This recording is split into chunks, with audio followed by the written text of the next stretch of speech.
Hey guys, welcome back to a new episode of Tenacious V's podcast. Every episode, I grab some friends and some drinks, and we discuss a forgotten female legend from history. This week, Will, Johnny, and I are talking about the tenacious, bodacious beauty, Frida Kahlo.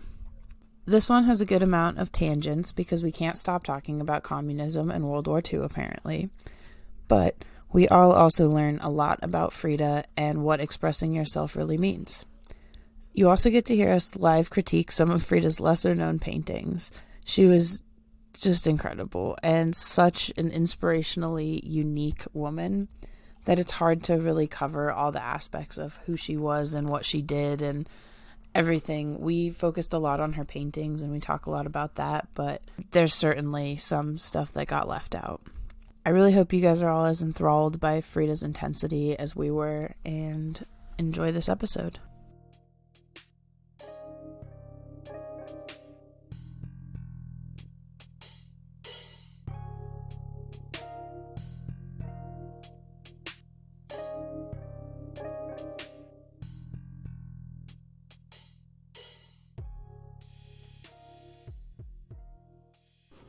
Hola, amigos!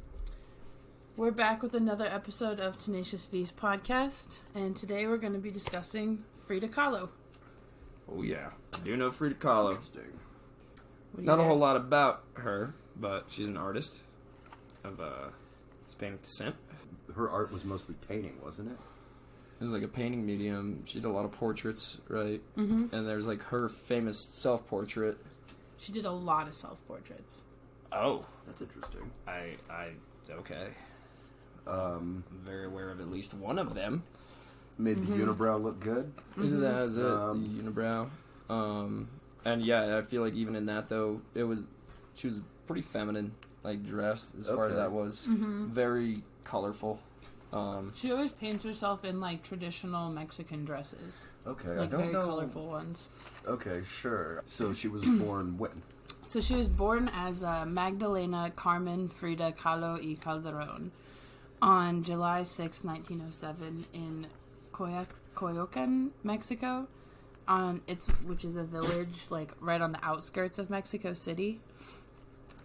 And then she was born in her family's home, La Casa Azul, and her father was photographer Guillermo Kahlo, and her mother was Matilda Calderón y González. So kind of a family of artists, with the father doing photography. Mm-hmm. Did the mother do something like that as well, or was she more? She was just like at home. At the house, yeah, sure. A mom. And I mean, not just a mom, sorry. geez, Nona. Yeah. Wow. So yeah, their marriage wasn't like very happy actually, and both of the parents were pretty sick like a lot of the time, which sucks. And what was the year again? Okay, so she was born when? 1907? Yeah. 1907 in Mexico. Okay. And you said that she was a communist, too?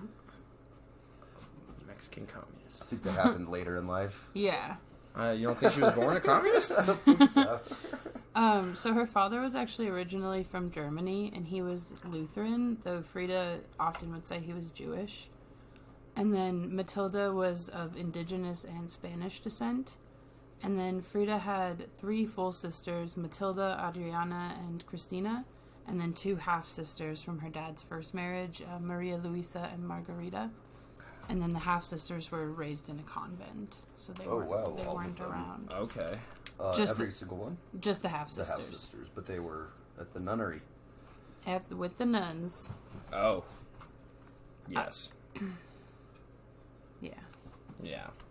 Is the time for that. I was getting confused. I was thinking a commune. I was like, are you sure it started later, Will? Convent. Convent. And yeah, all right. Sorry, guys. My bad.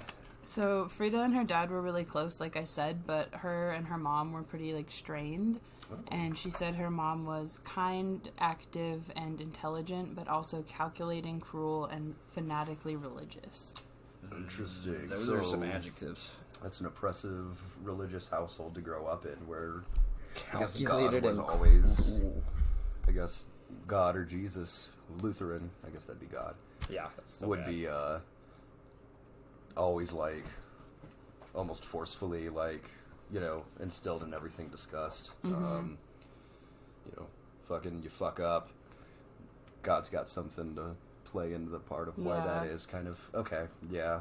So pretty rough. that could be pretty frustrating. And the dad was a photographer, right? Yeah.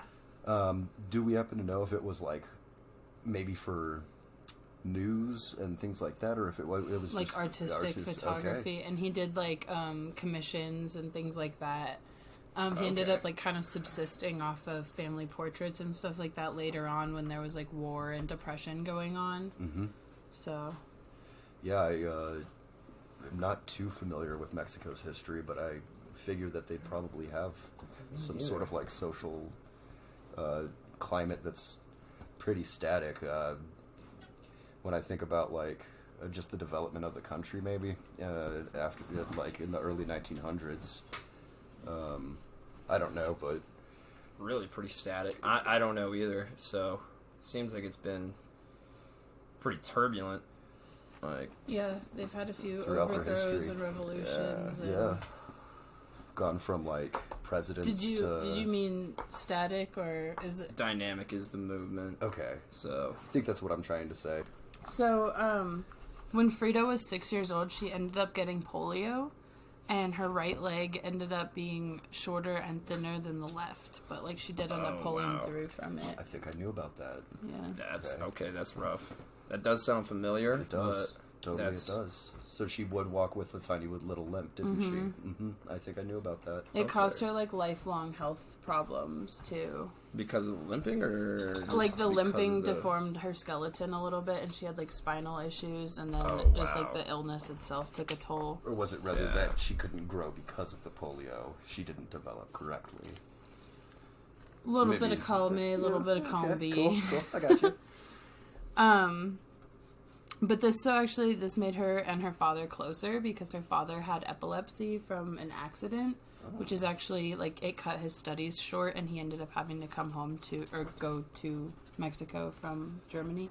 Oh, so that's the reason he went to Mexico from was Germany. The epilepsy, because it, like, caused him to stop being able to study. And so, like, because they both had disabilities, they were, like, it, like, made them closer. Okay. Gave them a little extra bond. It's like, hey, you're sick. I'm sick too. It's, Yeah, just like, I understand how you're seen in society, and, like, I get it, you know? Bunkmate in a hospital. It's the only person to talk to. Yeah. Yeah. Learn to connect with them. I mean, that's why support groups are so, like, important and so helpful for anyone going through stuff like that. Just having someone else doing that and being able to relate, especially, like, growing up like that, and then your father, it's got to be really good. Probably sucked with that busted leg, or not busted, but, you know, not working leg, not being able to get away from mom whenever she came down with the Jesus hammer. Yeah. Calculated and cruel. I just can't get over that. That's just so... rough. Like, she knew exactly how to be mean to you. Like, that's just... zealot. There you Religious go. Zealot.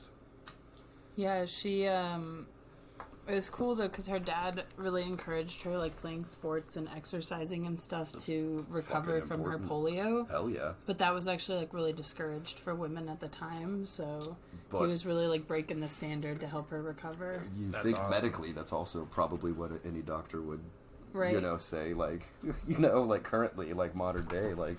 So, Guillermo also taught Frida, like, literature, nature, art, philosophy, and photography. And she ended up helping him, like, develop and color photos later on.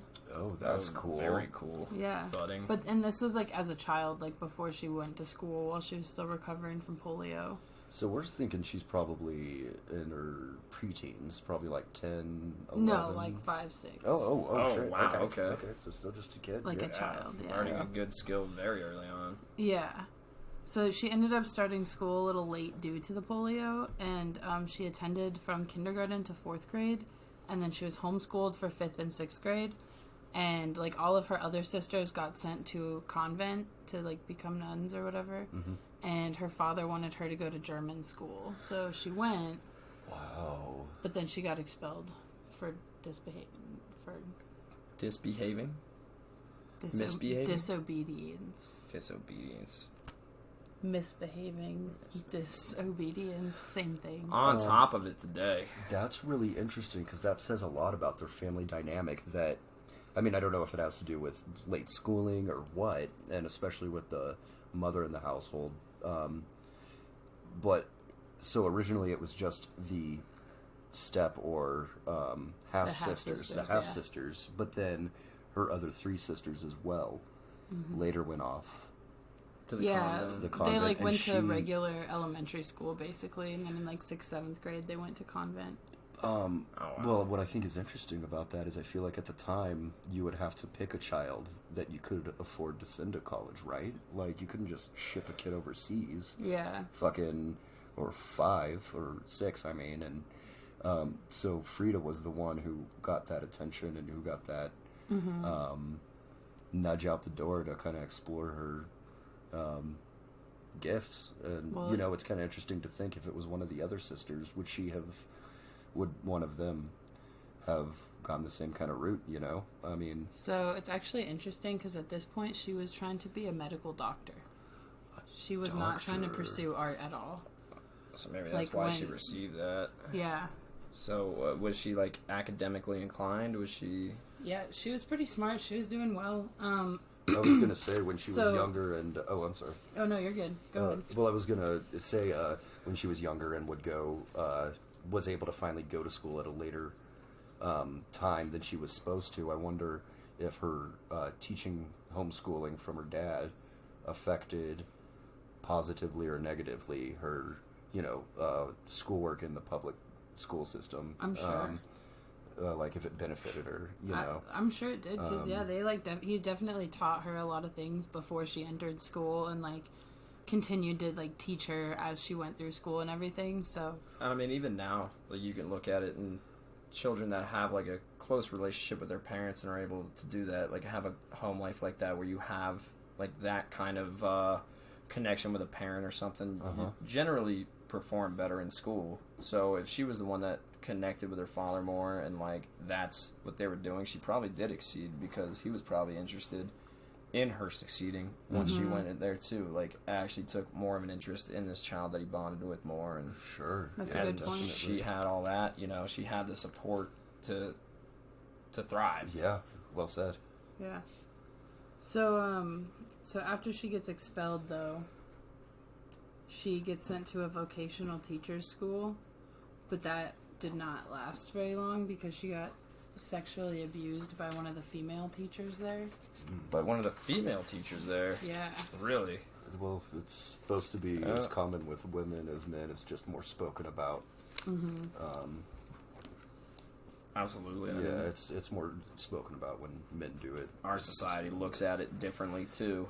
Yeah. So I mean that doesn't help with any of that, but especially at the time. Yeah, it was probably 1915, something like that, around this time. Okay. Okay, so was that her decision to leave? Was she able to bring this to light, or did... No, it was probably like 1918. Okay. Or, yeah, somewhere around there. Yeah, she left the school because of it. She didn't have to stay. Okay, oh god. Yeah, at least people believed her and... Yeah, she was like taken out pretty immediately once that happened, and I don't know what happened to the teacher. I'm not sure if they were like kept their job or I don't know. I would not think so if she got pulled, you know what I mean? But they could have copped her priester and just moved her to a different place. Yeah. Well, she ain't a good part of history. At least that's why we know that. Yeah. That's why we don't remember her name. Yeah, exactly. No one cares. Child abuse is unokay. Yeah. So then in 1922, she ended up going to the National Preparatory School, and she was studying natural sciences to be a doctor. Was that in Mexico or Germany? She's still in Germany at this point? I'm not sure about that. I don't know. I'm sorry. No, you're fine. She definitely went back to Mexico. Okay. Because she only went to the German school for a little bit, and then got expelled for disobedience, and then went to the vocational school. And I want to say that was in Mexico. I see. Okay. But this could honestly be like somewhere else. Okay. I was just curious. I am curious. I think it was in location. Mexico. I'm pretty sure it was in Mexico. Sorry. It was, yeah, because they They did a lot of stuff for, like, the indigenous Mexican people, and they, like, highly supported the Mexican folklore and stuff like that. Nice. So she was definitely able to complete her schooling. Okay. Yeah, well, no. In a fashion? She get in more trouble? She's a free spirit. She got hit by a bus. God damn. Yeah. Did it fix your leg? But actually, so what's crazy was out of that school, there was 2,000 students, and 35 of them were women, like, including Frida Kahlo. Oh, wow. That's pretty interesting. Because they had, like, just opened their doors to women. Wow, at the time, fucking men go into school and getting jobs that would make them money, and the women being told to either raise a family or go to the convent was super common. Because this was, like, before World War II as well, so, right. You know, it's like... women were still, like, stuck in the home. Second-class citizens. Mm-hmm. Yeah. Yeah. Absolutely. Oh, that's the way to put it. But yes, so she was hit by a bus at age 18. God damn. She was laid out for 3 months, and that's when she, like, actually really solidified her really distinct style, the, like, Mexicana, like, bright colors and, like, portraity and just her brush strokes and everything. So painting became prominent because she couldn't do anything. Yeah, she actually had a special made easel that she could paint in bed. Wow. Yeah. So she could sit up and recover, but she needed something to do with her time, and that's where the painting came. And she had become like really political and like activism driven in school, and she'd gotten really into all sorts of like indigenous things and like just a lot of activism and communism. That's where she picked that up, was at school. Okay, so it was later in life. Yeah. I kind of want to talk about that though, because we talked about like how post-war society in America changed, and like during World War II how it changed for women, but like how were women at this time in Mexico affected? Like what was the culture really like then? Like what was the government and the culture like? I think they also had a presidency at the time. Actually, I think they were a democratic republic. I think. Okay, and so I think Mexico has been actually for a while. This was during the Mexican Revolution. Cool. Okay, so yeah. So it's like turbulent times. Things are changing. They don't know which way the country's going to go. From what were the? It's interesting. It makes you think about that as well. Well, yeah, so that's what I want to know. Because I mean, why was she driven towards these like communist ideas? Like, what was going on in Mexico? Sure. Well, I think a lot of it was like they were taking American society and like basically making turning Mexicans against it by being like, look, it's so disgusting and capitalistic, and like we could live so much better and like more peacefully, blah blah blah, you know. So that was like, what was it? It was. So that was like a pretty big thing, you know, them just like kind of saying like, ew, gross Americans, we don't want to be like them. And she like was very, very against capitalism. So kind of similar to North Korea right now, how, I mean, not to the same definitely extent, not to that extent. But in the sense that it's like how we portray North Korea in American culture and how they portray us in theirs, kind of. Yeah, definitely. So I guess more like Cold War era, like how the Soviets were I mean, it's all the same thing. It's really, it still is just propaganda from one to another, and just trying to demonize one society versus the other. And I mean, well, it seems like she had a decent education too to go into it. So why she would develop this is, I'm sure she had like educated reasons. Oh yeah, certainly. Yeah, certainly. I just want to know, like, I just don't know a whole lot of. I don't know much about the then, political background of Mexico. Yeah, and just even just like, or the social. Yeah, there's some self-reflection. The social aspects, like how women work, because you're saying like they were just barely allowed to go to school at this time. I feel like that was common globally. Okay. I mean, yeah. Definitely. Like, even in England, it was pretty late that women were allowed to go to school. Like, I want to say 1800, like, 1890s, maybe 1880s in England, and then like America, it was definitely 19 teens at the earliest. Like, I believe the suffrage movement was in the 20s, wasn't it? Yeah. Yeah, so. okay. So just before that, she might have been stirring the pot to get shit like that started. Yeah. Yeah, totally. Okay. But yeah, so she also started using like a lot of Mexican folk culture, so like art and the lore and like stories and all Myths sorts of and stuff. monsters. Myths and monsters. Oh yeah. And she used a lot of that to inspire her art. And then while she was in school, she was trying to hide the fact that she was older due to the polio, you know. She was like embarrassed that she was not like a, you know what I mean? Sure. And then she socially, also wanted to be like a daughter of the revolution. So she said she was born July 7th, 1910, which is the day the Mexican Revolution began. Ah. Did she rename herself as well? Is that where she got this pen? Is it? I guess it's not a pen name anymore. It's her name in there. It's just, in her name, yeah. So her full... Do you want to hear her it again? full name was just so much longer. If we could. Yeah. So her full name is Magdalena Carmen Frida Kahlo y Calderon. It's a beautiful name. Yeah.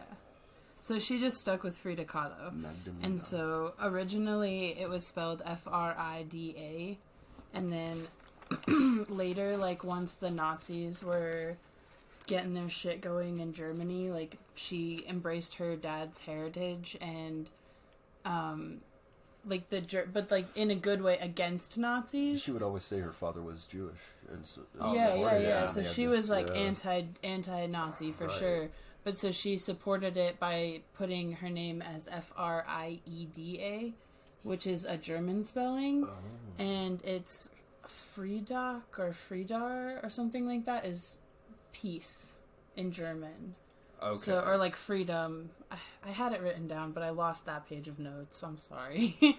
But yeah, it meant like freedom or peace, and so she like started spelling her name that way to like allude to that. Like she wanted peace in Germany. Yeah. Oh yeah, I would assume she was holding communist beliefs, and I assume she'd be pretty anti-Nazi. Anti-fascist, for sure. Like, fascism kind of doesn't work well with that. Yeah, she's definitely anti-fascist. Yeah. And, I mean, that's super cool, but it's just bringing in the German roots of it, too.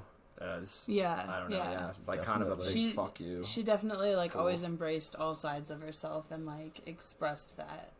Except her age, because of her... That one time, yeah. So, and this whole age thing is just because the polio kept her from going to school at the same time, so she just thought it was... So she started, like, she had a sister that was a couple years younger than her, and she started at the same time as her. So, like, she was just embarrassed about that, and, like, being, like, she felt, like, behind, you know what I mean? Like, just because she was older than the other students, but... Well, it's good that she wanted to be ahead, because, you know, instead of complacent of where she was at, you know, she's so driven already. Very driven, but yeah, that's where it's also... I You would gotta call accept her a yourself. Slytherin. Slytherin? Them's my peeps. Yeah, me too. Hell yeah. I don't know why you get to decide that, though. It's a Gryffindor thing. Yeah. We're getting off topic. Sorry. I'm a Hufflepuff. Oh. Yeah. Fooled me. Rude! Not me. So, that's totally on topic. Anyways. Sorry. So she actually had always liked art her whole life, but she just never thought of it as a career, really. And so she had a neighbor who was a printmaker. His name was Fernando Fernandez. And he taught her like some basic art skills and like engraving and printmaking stuff as a kid, you know. And so then, like, as a young adult, she started working as a stenographer, which is like a shorthand writer for something. Yeah, so when people are, like, dictating stuff, you'd be able to do short notes and, like, log what it is and be able to write down. Okay. And you could make, like, concise notes, pretty much, and be able to reiterate what almost with, like, symbols and stuff, symbols too, and things. They're used in court. Those are stenographers. Stenographers are on the typewriters logging everything. So glad so you knew fast. that, Will. That was really useful knowledge. They're so fast. Yeah, they keep the whole, like, documentation of... Yeah, they do not shorthand that, though.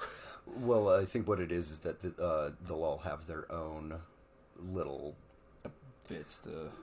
ways to write things, to shorthand things, like... And then they go and retype it all out in longhand later. So you can get the full... That's an art form. Totally. So she did that. Awesome. Yeah. And then she started working for Mr. Fernandez and doing the printmaking. And he was just really impressed with her talent and everything, even though she wasn't, like, trying to pursue art as a career.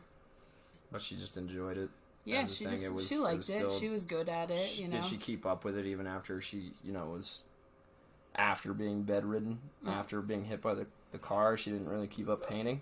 Painting probably, no, but she wasn't painting during that time when she was doing the printmaking. She started painting more after she got hit by the car, when she was in bed. That's what I meant, yeah. So, like, that's around this is after that fact, This is right? before that. Oh, I'm all over the place. Sorry, guys. So I think that she started the painting because you couldn't move around to do printing like that. Which would be a lot more active. I'm just explaining that she had always liked art before that too, and then that just like re-inspired her to start doing art because she was stuck in bed and had nothing to do. Okay. And then, but so then, like, after the bus accident, her first career choice was going to be a medical illustrator because she wanted to combine, like, her art and medical interests. Absolutely. So, yeah. Okay. I'm sorry. Yeah, I got mixed up in the chronology. So. No worries. Now we're all on the same page. She said that the accident and recovery made her want to begin again, painting things just as she saw them with her own eyes and nothing more. Most of her paintings at this time were just portraits of herself, her sisters, and school friends. And then her early works and letters show that she was inspired by many European artists, and a lot of them were like Renaissance masters like Sandro Botticelli and Bronzino. Probably Leonardo da Vinci as well. That's very cool. And that it, like, I don't know, just as, like, portraits like that and whatnot, like hers. I really love her portraits. Yeah. You can see how it would be kind of like the Renaissance. Yeah. She also took a lot from the, like, Cubism and avant-garde movements and then, like, the Mexican folk art. Definitely. So she just combined a lot of things together and, like, made kind of her own new, unique style. Sure. Okay.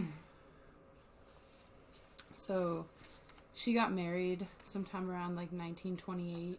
To Mr. Fernandez? No, that was her neighbor. He was like an old man teaching a child. Oh, I didn't know the age difference there. I didn't know the age difference either. It was never stated he was an old man. Yeah, he was their neighbor. He was like an old family friend. Okay. You act like that's so abnormal. Yeah, it's like I didn't know the age gap. I wasn't sure if they were developing their art together or not. Okay. I mean, one of the greatest American printers. Yeah, so not Fernando Fernandez. Okay. No. It was Diego Rivero. That's a very strong name. I'm sorry, Rivera. Yeah. My bad. Rivera. Diego Rivera. I said Rivero the first time. Very strong name, though. It is, totally. So they lived in the city of Cuernavaca in Mexico City. It's like an area within it. Yeah. Okay. Yeah. And they have like a really specific like Spanish Adobe style. Okay. So that was inspiring her new style, which changed a little more as she continued to draw more and more from Mexican folklore. I wonder if this began like less portraits and more landscapes. Sure. Type of painting and stuff, like... yeah, what would you... The word I come up with, like, landscapes or environmental. Right. She still did a lot of, like, still lifes and things like that, but definitely her whole career was a lot of portraits of, like, everyone, not just, like, self-portraits. Sure. Well, you had mentioned her sisters and... classmates. Friends and classmates, yeah. Just other people. Probably a portrait of her dad out there that would be cool to check out. I'd kind of like to see that dude. You know what I mean? Yeah, Like, yeah, that'd be interesting. Well, I'm Yeah. sure there's a photograph of him. there you go. Yeah. Oh. Yeah, because that's fun. Because he took photographs. He's a photographer. Oh. If you need us to backtrack, just let us know. You know, I get well, why was he taking so yeah, right. Maybe, because he taught her. Maybe she took one of him. There probably is then. You guys are right. Okay. I'm sorry. So her identification with La Raza, or the race, which like refers to the Hispanic peoples and like indigenous peoples of Mexico, and like just everything about the Mexican culture and folklore, like remained really important to her core identity for like the rest of her life. Fuck yeah. And that always followed in her art. Fuck yeah. Absolutely. Excellent. That is cool, but yeah, it seems to be a very important part of her. Definitely. So in 1930, her and her husband moved to San Francisco, where they lived for 6 months. And she made all sorts of new art friends, like Edward Weston, Ralph Stackpole, Timothy Pfluger, and Nicholas Murray. And her time there, like, made her folk art style a lot more prominent. Okay. Like, it took her away Okay. from the, like, Renaissance-y and made it more folksy. That's really cool. Okay. That's really cool. I thought that would be something that would develop in Mexican culture. I mean, being influenced by these traditional Renaissance painters, I get that. It had just, like, I think her interest in that had been sparked so hard that it, like, carried on. And then she started, like, a lot of folk painters were out in San Francisco at the time. So she, like, picked up that style and added the, like, Mexican influence and, like, made those kind of a thing. Sure, totally. That's really cool, though. Okay, that does seem to make sense, too. But do we know why San Francisco didn't work out? She just moved a lot. She just moved a lot? Because my question was not why it didn't work out, but why in the first place she decided to go there.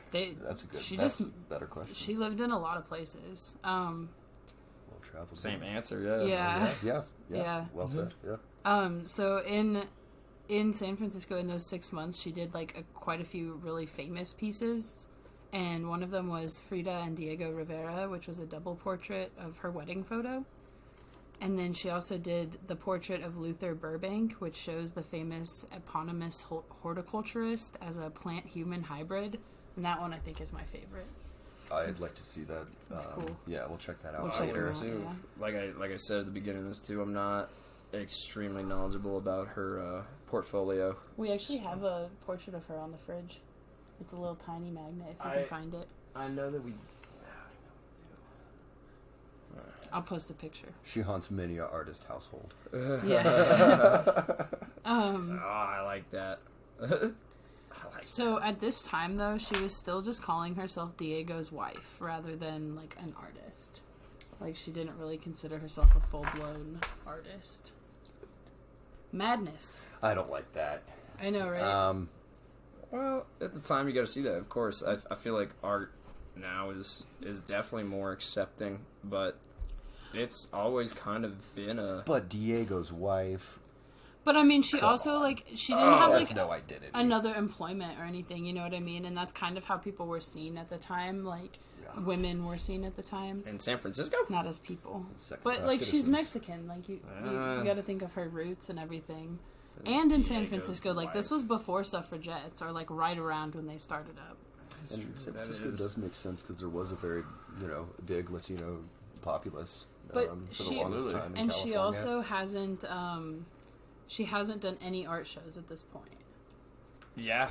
All right. So just her art's pretty much just a hobby and just her own. It is, yeah. It's just kind of her own thing at this point. Like, she's maybe sold a few pieces and, like, friends have bought them or asked, like, hey, can you paint me or my loved one or whatever. But I don't think outside of, like, family and friends or maybe some, like, Mexican, like, markets that she sold them, really, you know what I mean? I just want to, every now and then I'm going to ask around the age we think she was around the time, or if we know. So this would have been 26 26 or 27. Okay. And she was born in 1907. Yeah, so she would have been like 20. No, she would have had to have been older than that. 32? No, like 20. She was born in 1907, and this was 22, 23. 22 or 3, okay. What year? Okay. That's still getting a lot done at that age. And I mean, so here, what I want to bring up, since we were talking about that, is what is Diego's significance? Yeah, if she's wife of Diego, what the fuck is what Diego doing? What, that's so what is hot? he doing? Like, what is? Yeah, like I'm sorry, he didn't even have a point so far in this. So, wife of what is he? I don't know. I'm sorry. I literally don't know anything about Diego other than his name. That's right, because he was less significant. Exactly. To history, absolutely. To history, yeah. Anyways. All right. Sorry, Diego. I No, didn't you're mean fine. it that way. So, back to the exhibit thing. The Frida and Diego Rivera piece was actually included in the 6th annual exhibition of the San Francisco Society of Women Artists. Hoorah! In the Palace of the Legion of Honor. Goddamn. Yeah. That's a lot at once. So this was the first exhibition that she was ever a part of in her whole career, which is pretty awesome. That's a good fucking start, I'd say. Yeah. Well, it sounds like it. I honestly, I don't know how important that is, but it sounds important. I mean, it's something. It's gotta be. It's a lot of things.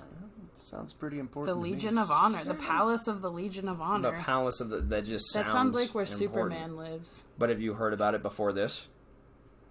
No. That's all. I that's mean, if all. I I was, mean, I don't like, know an anything artist- about I've it. heard but of the it's gotta Fortress be. of Solitude. Yeah. I have heard of the Fortress of Solitude, but that place sucks. But we're nerds, not artists. So, like, if an artist were to listen, they'd probably be like, "Oh, that thing, really?" You know? Let's hope and so. Yeah, that's Totally. I don't like that kind of downplaying either. I think that's what we were just on. But all right, moving forward. We're just different types of artists. Yeah, I mean, There we go. we're not like, but none of us are sitting around like, "Hey, are we going to the art museum again this weekend?" Like, we got to make a plan to visit all the art museums in America. That's the kind of, you know what I mean, like art nerds. Okay, Like that's we're fair. superhero nerds, not art nerds. That's- That was what I okay, meant. Not okay. like we all make cool art in our own ways. Yeah. Just, All right, well put. Okay. I'll take that. Okay, sorry, I didn't phrase it well the first time. Now that I've Anywho, been satiated. We're just talking here. so after their 6 months in San Francisco, her and Diego moved to Detroit, which, like, super weird. All of her choices are, like, super weird. So now, at this point, she's lived in, like, a village outside of Mexico City, inside Mexico City, Germany, I think, like, Mexico City again, San Francisco, and Detroit. And she's, like, mid-20s, early 20s. How long do we know how long she was in Detroit and what she was doing there? She was having some health problems, actually, in Detroit. She had a miscarriage. Oh. Yeah, and it ended up being, like, pretty bad, like, for her health, because she'd always been pretty sickly, like, throughout her whole life. And that would have been her first child, too. And this was around what time? Again? I don't know, 1920s or 30s? Oh, okay, so she moved to San Francisco in 1930, so, like, 31. Okay. Yeah. And this is that's a big time for Detroit. Oh, yeah, the steel industry, Yeah. fucking A. Yeah, Steel Industry and just the cars, man. Cars, yeah. Yep. So, even That's though really she was having all these health issues, and she was, like, really hating the capitalistic American society that she was living in, she was, like, not having a great time. She made massive artistic strides while living in Detroit. She was, like, trying new techniques and mediums like etching and fresco, and then her personal style was reflected a lot more strongly. Like, it was coming out more of, like, this is Frida Kahlo, not, like, this couldn't be just anyone's piece. No longer Diego's wife. No longer No Diego's longer wife. Diego's wife. She Finding also identity. was really, at this point, a lot of her works were expressing terror, like wounds, suffering, and pain. So it was really showing a lot of, like, what was going on in her personal life. Okay. Yeah, so, you know, I imagine, like, not only physically, but an emotional change like that, the moving, the injury, would really kind of just give her a kick in the ass to start, you know, she wants to put something down. So she was passionate at the time and driven. I mean, always driven, but... Hurting, yeah, passionate, yeah. And wanted to, you know, and this was her way of putting it down and, you know, explaining it in a way. Mm-hmm. Yeah, it was like how she kind of told her story, like her little therapy. I like that. The style at this time in Mexico was, which she kept up with for sure. Like she was still, that was deep to her heart, you know? Course, like yeah, because you had said she was always very much interested and in tune with the culture and art style and everything. Yeah, that's... But she actually went against it because it was murals in Mexico. But she ended up doing retaldos, which are going to be like small little sheets of metal with images. And they were usually done by amateurs to thank saints and give worship. Okay. And so they were like little religious, like small pieces. They're actually really cool. You can find them all over New Mexico. And a lot of them are literally just like different colors of metal that are like stacked to form images, you know, like it's not like painted on or anything. It's just like the metal is the image.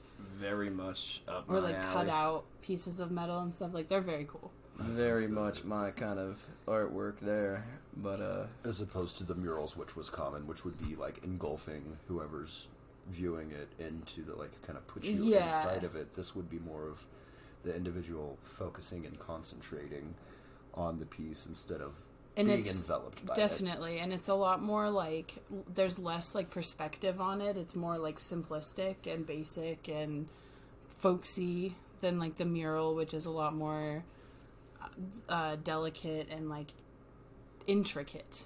Okay, I see. Okay. There we go. An example of like a regular commonplace retaldo would be like a church, a Mother Mary, like a Jesus, sure, something like that. You know what I mean? Like very religious themed. Mm-hmm. So some of the very famous ones that she did were Henry Ford Hospital in 1932, My Birth in 1932, weird. And then Self-Portrait on the Border of Mexico and the United States. She did a Henry Ford thing. What was the hospital? Okay. I'm sure it was the hospital where she ended up having her miscarriage, so it was probably significant for her. Yeah, in Detroit, so they were like the significant. It was her birth, her time on the border of Mexico and the United States, and then the hospital. Okay. So like very significant moments for her personally. Okay, I see that. That's just definitely someone. Just from what I've learned about her, that is probably one of her biggest enemies, like in the nation, would be Henry Ford. Oh yeah, speaking of capitalism, motherfuckers. Capitalist communists don't like. I mean, I don't think it had anything to do with producing the fascist war machine in Germany at the time. Mm-hmm. That's right. He was helping out the production line. That's very true. Absolutely. Not the dude. That's why we don't like Fords, among other reasons. But fuck Ford. Well, Frida drove a Chevy. No, I'm just kidding. Frida drove a Chevy. So she never did any exhibitions while she was in Detroit, but she did do an article interview for Detroit News, and they were super fucking condescending and assholes. So the title, here you're going to find out what Diego did. They called the article, "Wife of the Master Mural Painter Gleefully Dabbles in Works of Art." That's condescending as fuck. That totally is. That's absolutely terrible. Just outright, just downplay it. Yeah, it's like, that's cute. Cool. You paint too, kind of bullshit. Like, yeah, fuck that noise. So he's he's a muralist that just wasn't as good. And he just faded away because he did what everyone else did, and she paved her own path. Yep. So in 1934, so they were there for like 3 years. Mm-hmm. To answer your question, 4 years. Detroit, okay. Yeah. They went back to Mexico City, and that year she made no paintings at all. And the next year she only made 2 new paintings, which was due to her health being poor at the time. And with these paintings, did either of them happen to become, like, ones that we would be able to check out, or it was just, or were they kind of like her? Actually, you can find, like, all of her paintings. Mostly, like, online in museums and all sorts of stuff. Okay. I'm curious what... Well, if she would be using, like, these, bright colors and doing things like that, or if she, I wonder if there's, like, a noticeable difference in the paintings themselves. So here's, like, just... I'm sorry, guys. I'm bringing up examples to help us visually, but that would be the Henry Ford Hospital. Okay. It reminds me of, like, some Blinko artwork, some very abstract. Definitely. It's very, like, fetus-y, and Yeah. you can definitely tell what it's about. These 30s paintings are very, still, like, that influence. You can see that Mexican influence. But by no means rudimentary. Yeah. No. So from 1937 to 1938, she was extremely productive because she and Diego had divorced and then reconciled, which caused a huge surge of inspiration, and she ended up painting more then than she did during her first 8 years of marriage. Fuck being Diego's wife. Not Diego's wife. No. Never Diego's wife. Never Diego's wife. So she was still pretty unsure about showing her work and, like, how good the quality was and all that, just kind of, like, nervous. But in 1938, the National Autonomous University of Mexico exhibited, like, some of her work. And it was still a mixed exhibition, so it wasn't her first solo gig or anything, but still really cool. And she's, like, showing it more and more. And her first big sale happened that same summer when a film star and art collector, Edward G. Robinson, bought 4 paintings for $200 each. Nice. Oh, wow. Yeah. Nice. And then so this is when this guy named Andre Breton entered her life. Okay. And what was his relation to her? Andre Breton. Yeah. So he was, like, he supposedly owned, like, an art gallery and, like, was, like, big in the art scene and in Paris and stuff. Ooh. And so, yeah, he was kind of, like, a big deal at the time, I guess. Definitely a big deal for artists. Yeah, Paris is, for sure. Paris is, I think that's what I was trying to say. Paris is a big deal for artists. Yeah. So, he visited in April of 1938, and he was, like, really impressed by her work, calling her a ribbon around a bomb. Her work was a ribbon around a bomb. That's a fucking awesome compliment. I love that. That's a great statement. That is really cool. That's really cool. So then he promised her to show her work in Paris and contacted Julien Levy, who set her up with her first solo show in Manhattan. I feel like I know that name, Julien Levy. But that sounds familiar, but... sorry, continue though. Sorry. No, you're fine.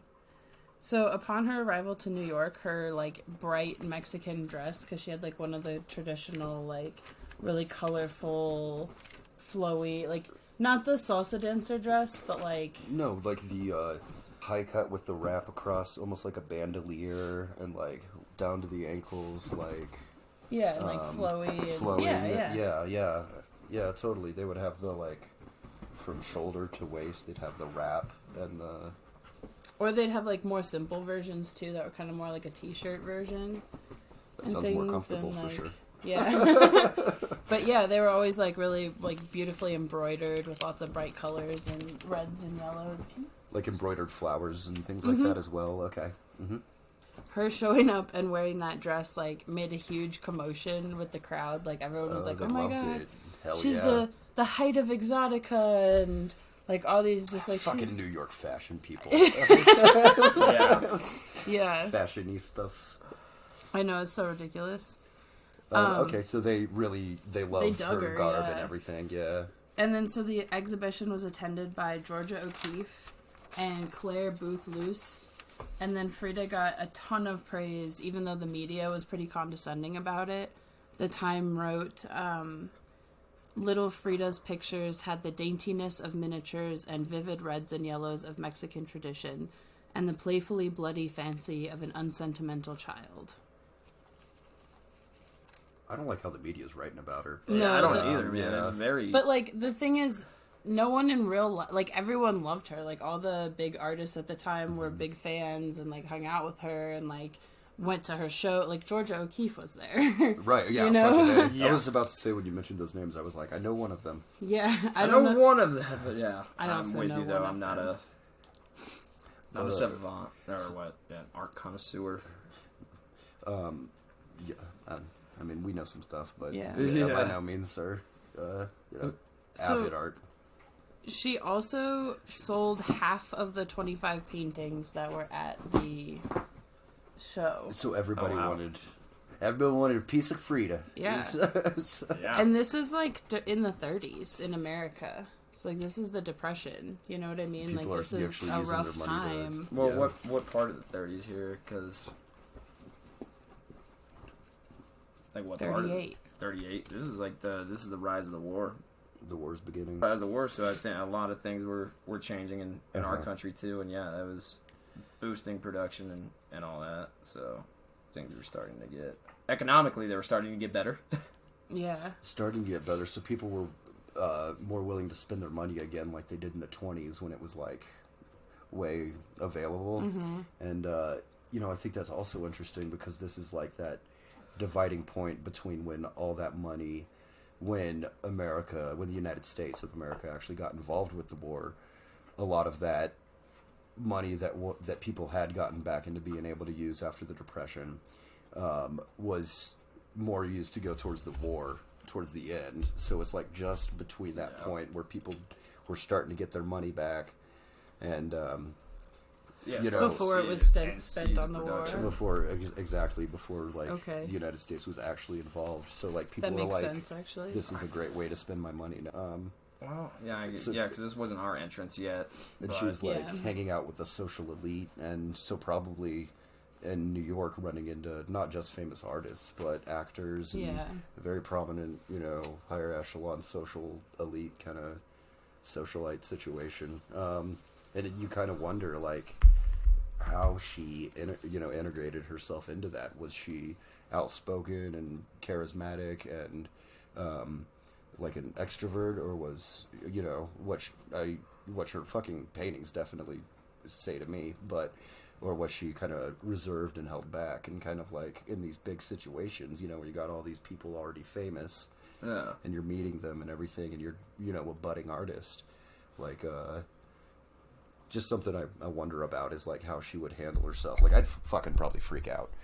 I buy that too. Yeah, like how you would handle yourself in that scenario. Situation. Yeah, because so that's it's kind of something. overwhelming to say the least. Yeah, I feel like it would be definitely to just go from being once again Diego's wife to one of the most prominent Mexican artists, certainly in America. Yeah. It's a pretty big yeah. deal for sure. For sure. You So- said 30 paintings she sold? 25. She sold half of the 25 she had on show. Okay. So, That's still fucking I mean, good. that's a pretty big She's deal. split though, one and a still. half. fucking good. Yeah. Well, I mean, whatever. To give or take one. you wonder some of the artists there how much how many did they fucking sell? Well, it was a solo exhibit. So this was all just Oh, her. okay, so It was she just sold her that work. shit. Okay. Yeah, so she sold half of this entire exhibit. Fuck yeah. And then she also got 2 commissions from it. And one was like Phenomenal. from the woman Claire Booth Lucy.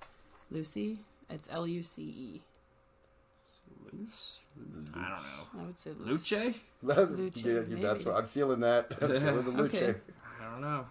But it was a portrait of Dorothy Hale, who was a good friend of hers that had committed suicide recently. So she had like a commemoration piece done, and I think that's Heavy pretty piece to cool. take on. Yeah. So she spent 3 months in New York, and she hardly painted at all because she wanted to focus on seeing the city as much as her health would allow. And she also had some gentleman callers while she was there, Oh, yeah. She had gentleman callers. living it up in the city. Friends of Frida. I think that answers they my should be question about how referred she to. handled herself socially.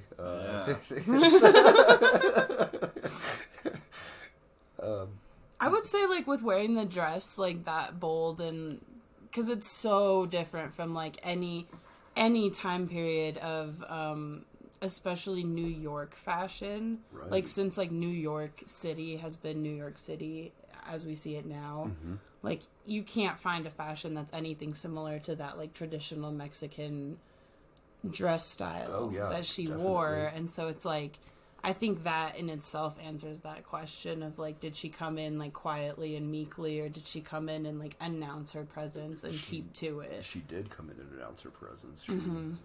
She established herself the second she walked through the door. Fuck yeah. Yeah, I feel like you could see that in a lot of her paintings. That she's, very, like, bold woman. Bold woman, and, you know, it goes back to her schooling when she was, you know, getting in trouble. And getting expelled and shit, yeah. Hell yeah. So, in January of 1939, Frida went to Paris to follow up on the exhibition with André Breton. But when she got there, she found that he didn't, like, get her paintings through customs. And then he didn't have an actual gallery anymore. So he was just kind of like... Con man. Yeah. Conned her. That's what that sounds like, yeah. I mean, if he took the paintings and said he couldn't get them through customs, there you go. She, no, he didn't, like, take the paintings. Like, he literally Customs just didn't get them through customs. So they were just, like, sitting there. But then she ended up, like, he ended up helping her get booked at the Renaud et Collet gallery. But so she got booked there instead. They ended up getting her paintings through and everything, and that one was not that great. No, that one didn't go as well. So they wouldn't show anything. They would only show 2 of her paintings because the other ones were seen as too, like, shocking, and they weren't allowed. Fuck yeah. I mean, like not that they didn't show it, but like she's painting like that. Yeah. But definitely start breaking ground. Hell yeah. I mean, like, she hung out with Salvador Dali at some point. Had to. Yeah. Had to. With that, like, just, and especially, like, after we looked at the Henry Ford Hospital. Yeah. That's, oh, yeah. I love Salvador Dali. I love that picture of him walking an anteater. Dude, fucking anteaters are really cool, too. I like Dali as well, but that's... So the 2 reasons that she was not very happy about it and it didn't go very well, like, first of all, she showed 2 paintings. Like, how much is she supposed to be able to sell? You know what I mean? Right. And you then, don't even get a grasp of your, like, range. Yeah. And then beyond that, they were going to be her, like, safer photo. You know what I mean? Like, the... I got you. The non-controversial. Sure, these are safe for work. Yeah. And then... Sure, sisters would like it. She had to... Yeah.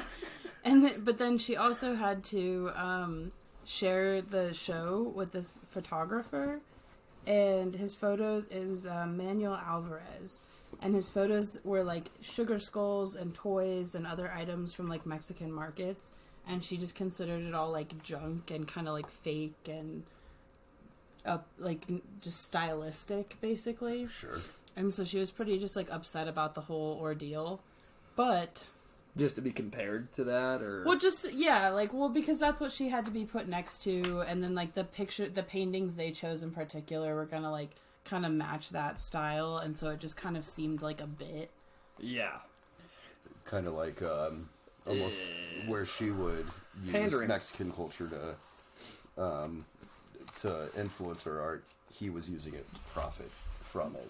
And the gallery was more so. The gallery. Like, that's the why gallery was that. Like making it like a gimmick of like we have like Mexican artists right, doing like this Mexican art across the ocean, you know, and it's like exotic again. Yeah, there you go. That's the word I'm looking for. Yeah, it's totally like a thing. That's also disappointing. They're just like yeah. So you it's see, exotic. Yeah, you too. feel that. You feel that. Yeah, I totally, man. Now Fucking, I do see. Which is really infuriating. It's whack. Absolutely. I think either way it was, but yeah, that yeah. I mean, good on him for playing them like suckers, but I mean, you know, like fucking good move on his part for that, for being like, oh, I'm gonna fucking profit off these fucking European dickheads, you know, like pretentious surrealist community. Bingo. Yeah. So then, that's hard. That's a rough one. Yeah, it was a bad show for her. She lost money on it, and like because World War II was like happening or like impending, or like it was World War II-ish. At this time was they were hyping up. But she was like had a show planned in London, but she just took her loss and like didn't do it. But yeah, she now she had a piece in the Louvre. The Louvre bought one of her pieces because of that. And wait, they bought it because London of the show. Oh, because the show went so bad. Failed show? They like went to it and they just liked one, so they actually she sold a piece to the Louvre because of that show. Well, fuck, that's not a fail. That's not a failure. That's I know, one yeah. of the biggest accomplishments I think anyone could have. Yeah. First Mexican artist displayed in the Louvre, not female Mexican. Phenomenal. That is phenomenal. I mean, that's one of the greatest accomplishments. If you could lose money on that, but like. That's still a win. To be the dude, to as much as I hate to say that, like, yeah, you may have lost money this time, but you truly did gain exposure that actually matters. Like, because everyone hates it. It's good for your exposure, but this time this is a big the deal. Louvre is a big fucking deal. The Louvre's a big deal. Like, from the ashes. And they Rose. bought the piece too, so like she was paid for that piece. Yeah. She just wasn't like reimbursed for the entirety of the show. Because she wasn't able to like show as many pieces as she wanted. Well, if the Louvre bought it, maybe she was reimbursed. Yeah, take the no, it was a monetary loss. Okay. Over time, though, I'm sure it doesn't matter.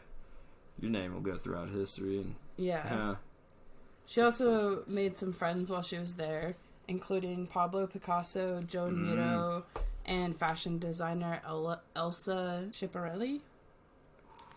But they all like really loved her work, and they really liked her as well, Oh, yeah.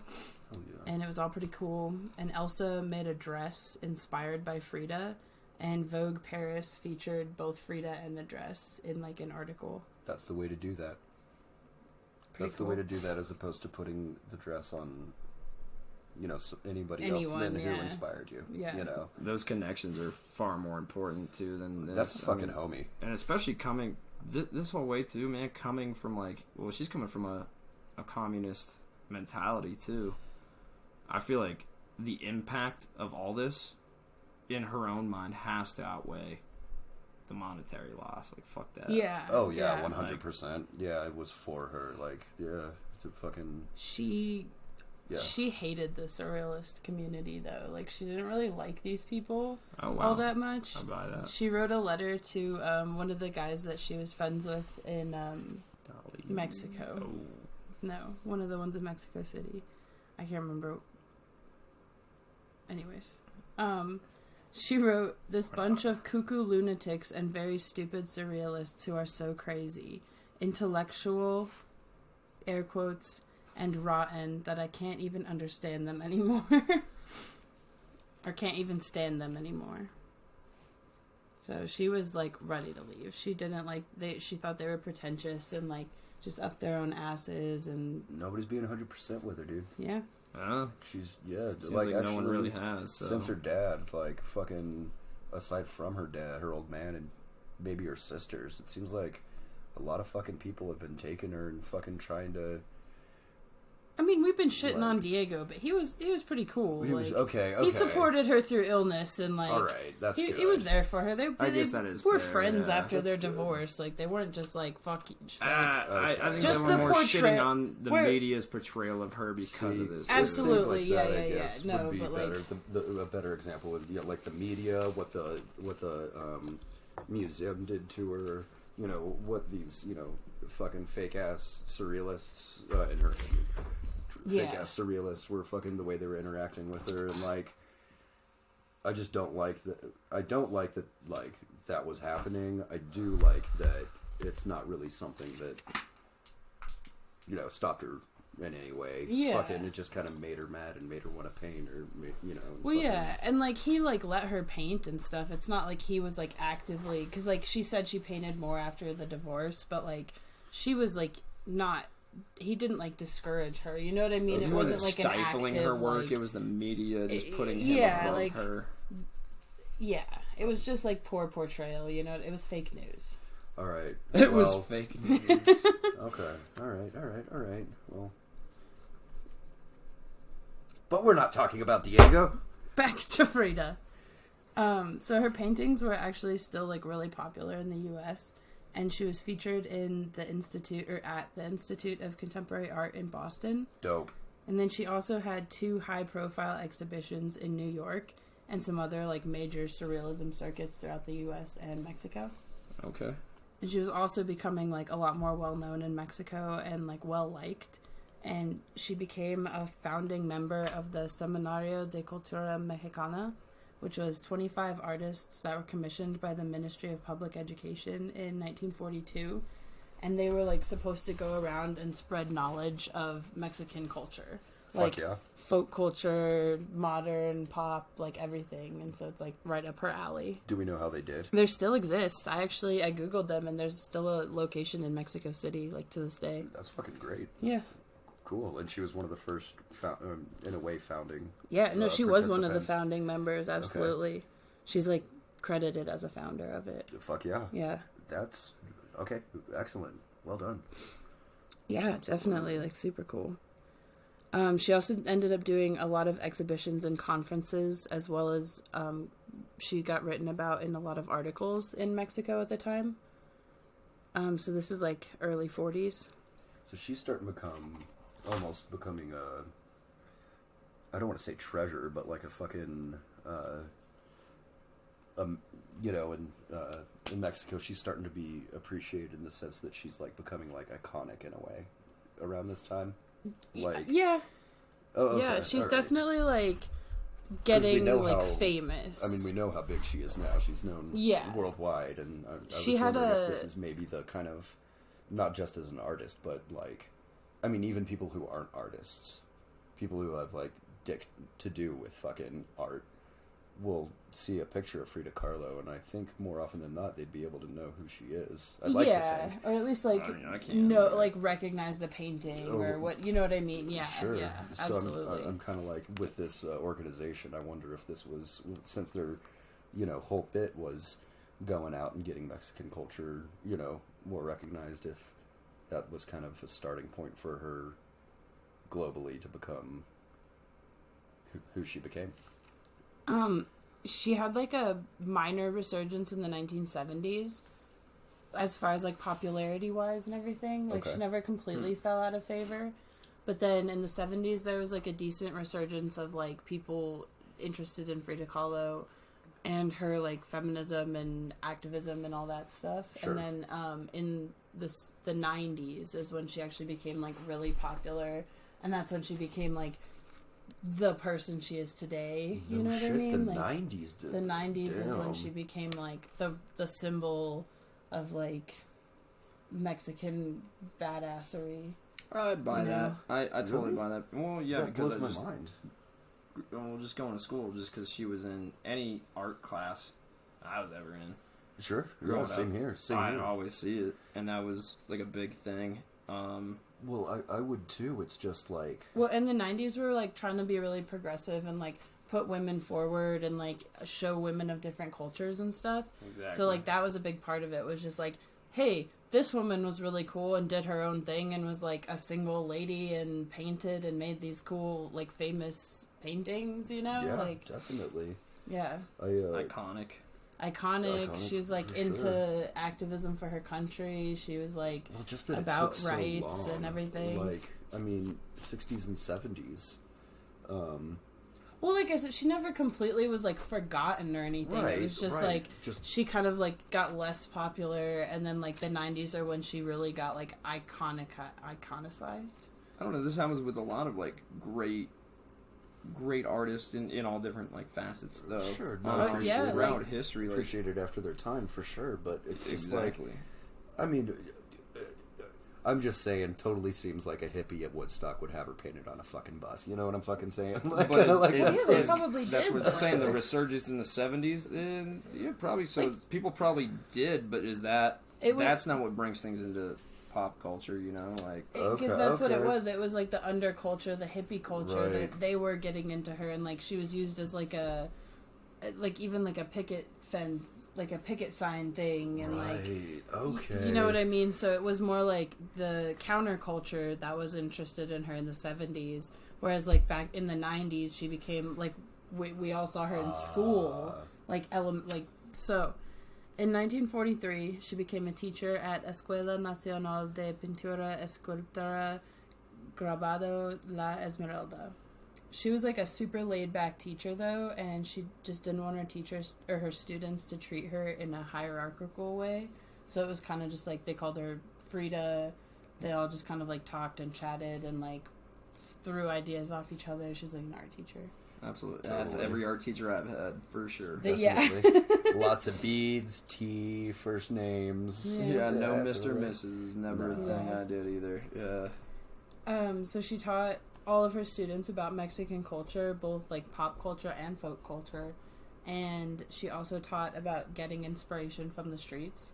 Like just like walking around or like what you see happening in your everyday life and stuff like that, rather than inspire like you. having to have like a muse or like use like the lands like a gorgeous landscape, like just get it from an everyday situation. Let your life inspire you. Mm-hmm. Yeah, not what would be considered artistic. Make life artistic. Yeah. Yeah. I think that's why Lily loved her so much. Was that message? Yeah. Spot on. So at a certain point she was unable to commute to the city because of her health, and at that point she actually started holding classes at her childhood home where she was living at this point, at the La Casa Azula. I love that. Yeah. I think that's awesome. She went back home. Yeah. Hell that's yeah. Great. I would love that too. Yeah, it's super That's cool. Awesome.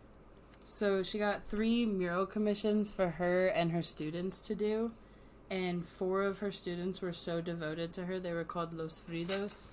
Nice. Hell yeah. Love it. They wouldn't be friends of Frida, they'd be amigas de Frida. Yeah. But I'm not fluent. Amigos de Frida. Friends of Frida. Friends of Frida. But she was... Yep.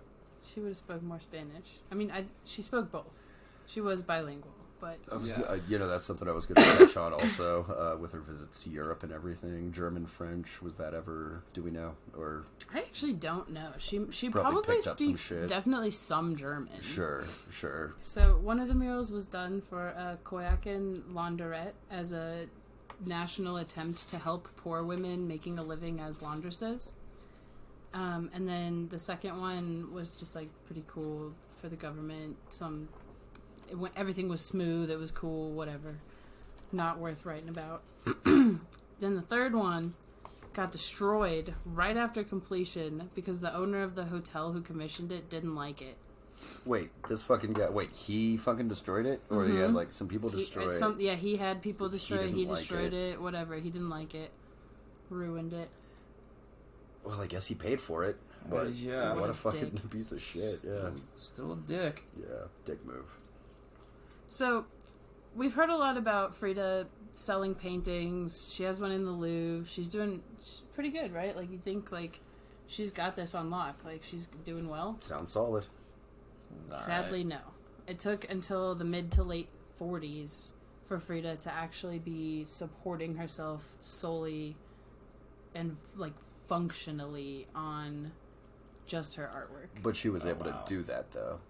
That's another thing to consider, is that... That's a big deal. The fact that she did that within her lifetime... Yeah, there you go. ...is a huge thing. Yeah, I totally agree. But it sucks. Still, it was, like, the last... Seems like she accomplished a lot of adventure and really cool stuff in her 20s. So by your 40s, being able to sustain yourself off your real dream... She would have been, like, late 30s. If anything, that sounds perfect to me. Late because 30s that's to like, early 40s. Took that time, so developed phenomenal. your style, traveled well, met Yeah. people, and then when it's time to, when people around that age will start to settle down, finally being financially stable through, what you love. We didn't really find out that, though. If she liked her art, I mean, she likes it, and I'm saying like she did. She wanted to be a doctor. She wanted to be in the medical field, and then, greatness in a way was thrust upon her. Most of the reason she wasn't able to support herself for a long time, though, was because she was absolutely unwilling to change her style for her clients' requests. Hoo-wah! So there was like a lot of times where she would either like not end up getting the request, or like just they would refuse it, or what, you know what I mean? So she just like didn't end up getting a lot of work for a while. But then she was getting so famous just because of all of her like notoriety at this point, and she's involved in so many things that there were like all sorts of group art exhibitions in Mexico at the time, and almost every single one featured some of Frida's work. And then, which is super awesome. But then also she would like sit out and paint in like markets and stuff, and sometimes people would just like buy the unfinished painting right off her easel. Like they would just be like, I want it as is, like I'll take it right now. It's not finished. Like, no, it is for me. It's perfect. Yeah, and they just like walk away with it. That's and then, badass. That was like a pretty regular thing. But so like as her help or her work was gaining recognition, she was also getting sicker.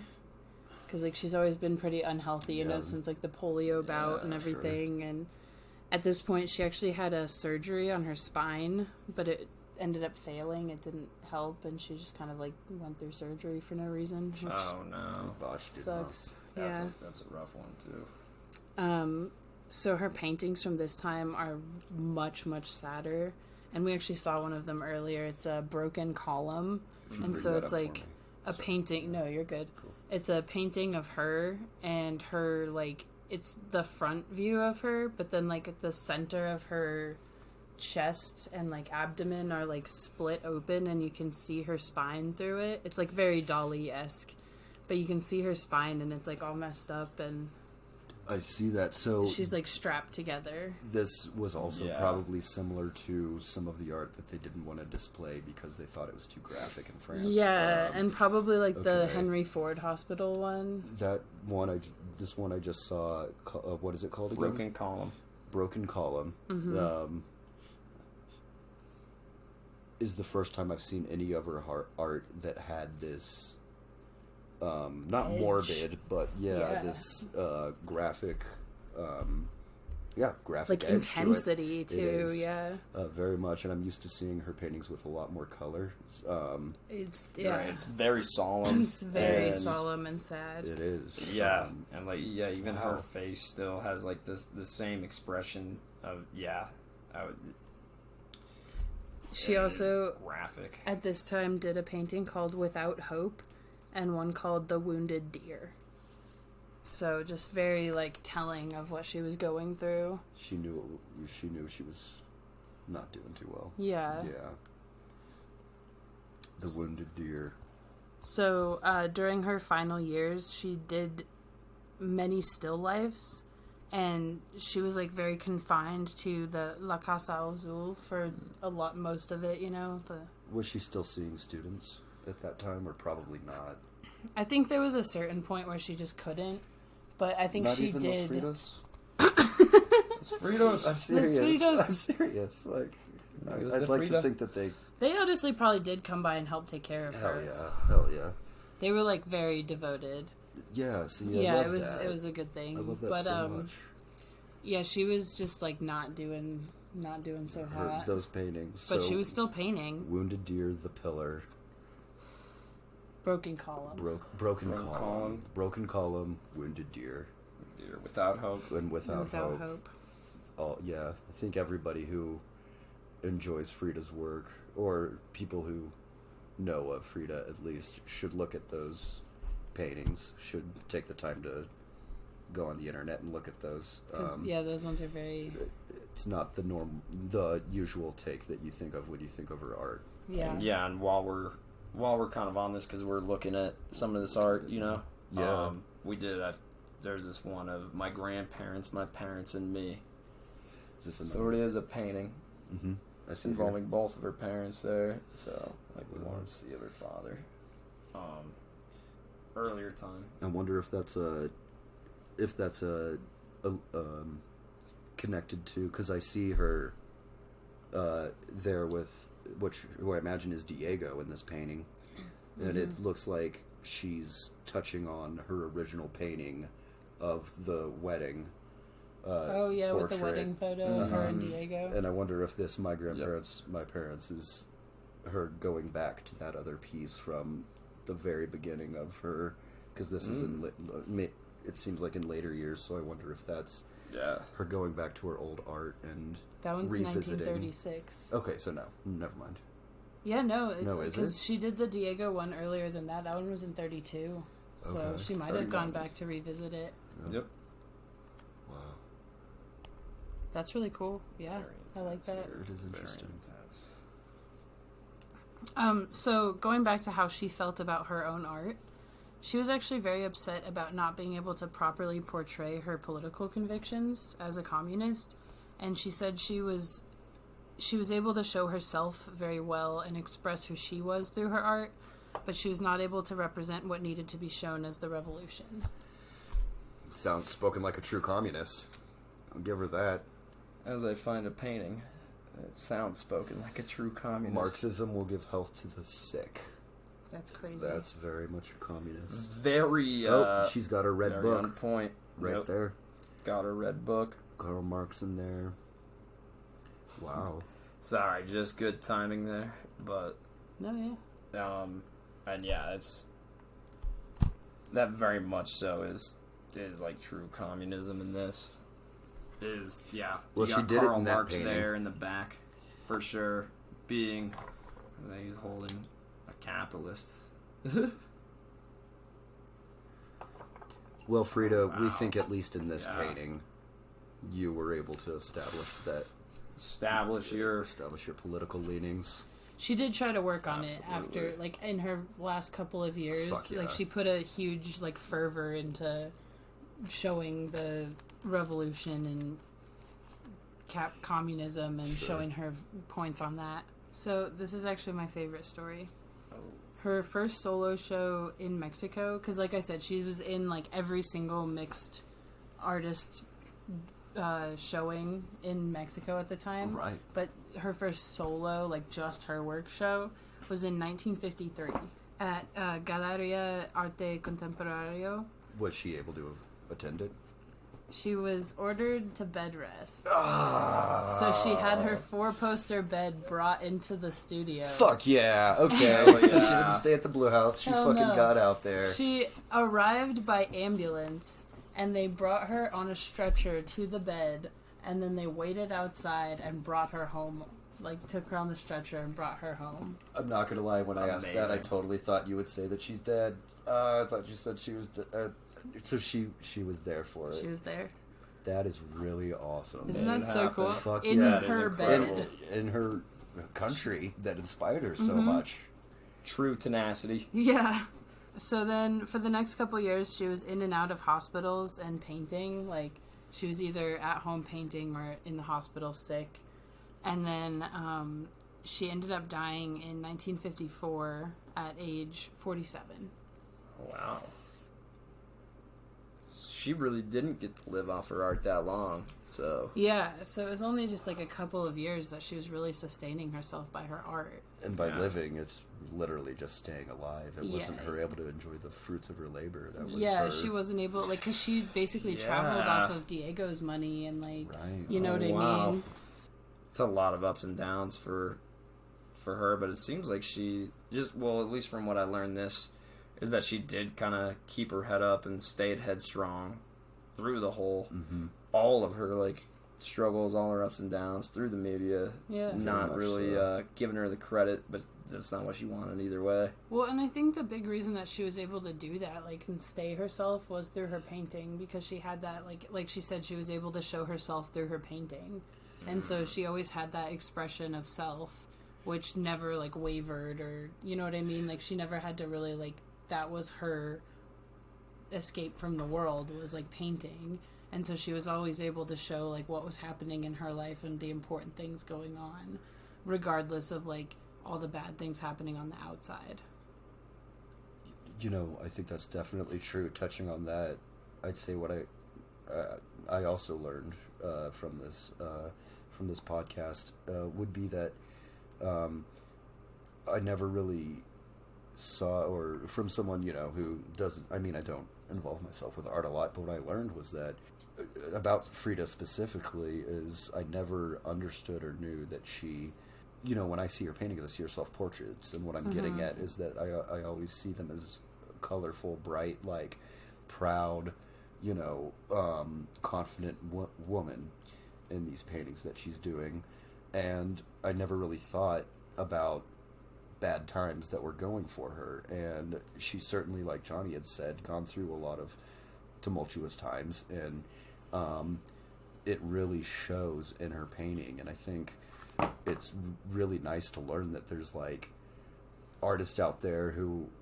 I mean, obviously art is a way to express yourself. It's definitive by what we've learned of her personality and her history. Like, it is kind of, for me, I learned that it's like the idea of putting yourself out there, and she did it remarkably well. When if she was sad, she would show it, and if things were going well, she would show it. And I think that people, if anything, at the time when she was starting to be shown, and even to now, I think that what people can take from it is that, like, maybe sometimes you can't, like, be confident and speak out or make an action as to, being confident and helping yourself, but there's other ways. And if it's painting, it's painting, but there's some way that you can always express yourself. You need to express yourself, and let that pain out. I think that this podcast in particular really taught me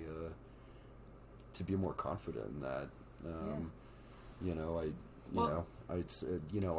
feel like I've been very talkative on the podcasts themselves, but in my social life, I'm kind of reserved, and it doesn't always have to be that way. And I'm glad, we talked about this, because other ways, maybe it's not talking, but maybe I'll just show it in other gestures. So plenty of other ways. I'm really glad we did this podcast. I like that one a lot. I think that is extremely well put, and I think that's a great take from this.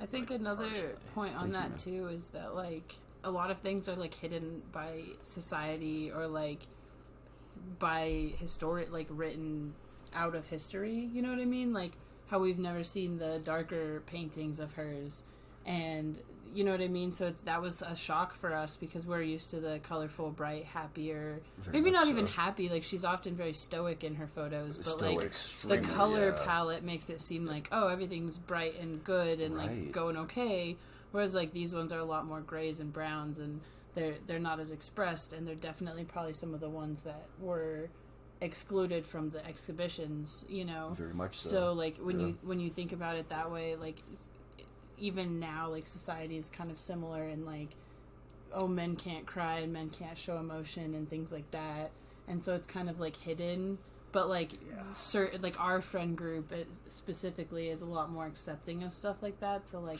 that's like, because Frida was trying to, like, show, like, just do it, just show, like, who you are, like, show express yourself, like, don't let them get you down, even if they're trying to, like, suppress that, just do it. So that's what I was gonna say, because I like the way you put it. It's very stoic, the way that she expresses herself, and that's it. And it seems like that's actually what she did in her life. And maybe we weren't there and don't know exactly what she was going through, or what. Obviously, it sounds like that. So maybe there were a lot harder times that we get to see. But everything I'm looking at is very stoic, and it's like bright around her. Mm-hmm. But then just a very solemn person. Mm-hmm. I wouldn't say a lot of the earlier ones, especially. I wouldn't say solemn. Just like just not like she's not like smiling rarely. That was never a thing though. When she does those self-portraits, she always has this expression of. Well, stoicism. Stoicism is the best. Yeah, it's like it's because it's not like sad or angry. It's like just. And it's the strength, the strength to persevere, though. It seems through very whatever proud. Is going on, and it's that. I guess that's not the whole world. So she's getting through everything that kept her down, and at no point seeing this would I have ever known or thought that. But I also never saw that Henry Ford Hospital that painting one till now, and that's very. The Henry Ford Hospital to me, that actually was in my head while y'all were just talking. That one in particular, it kind of makes you sad because it feels like she's almost at like this point where she's painting, yes, but I'm not gonna lie, this looks very defeated compared like to very most broken compared to most of her work. Not as concise and tight. It's like spread out and she's just almost in like a wasteland. Yeah, like the void of what's going on with me. So, and it seems to me like it's very surrealist, which is what we touched on that she didn't like from them. So it seemed like even in this, so maybe she was just trying to. It was the people. She didn't like the people in the Paris. That was the second time she was ill, isn't it? When 1932. Oh, okay. In Detroit. She was pretty much ill. I think it's going to cut off. Thank you guys. We appreciate you listening, and have a great night. Free Hong Kong.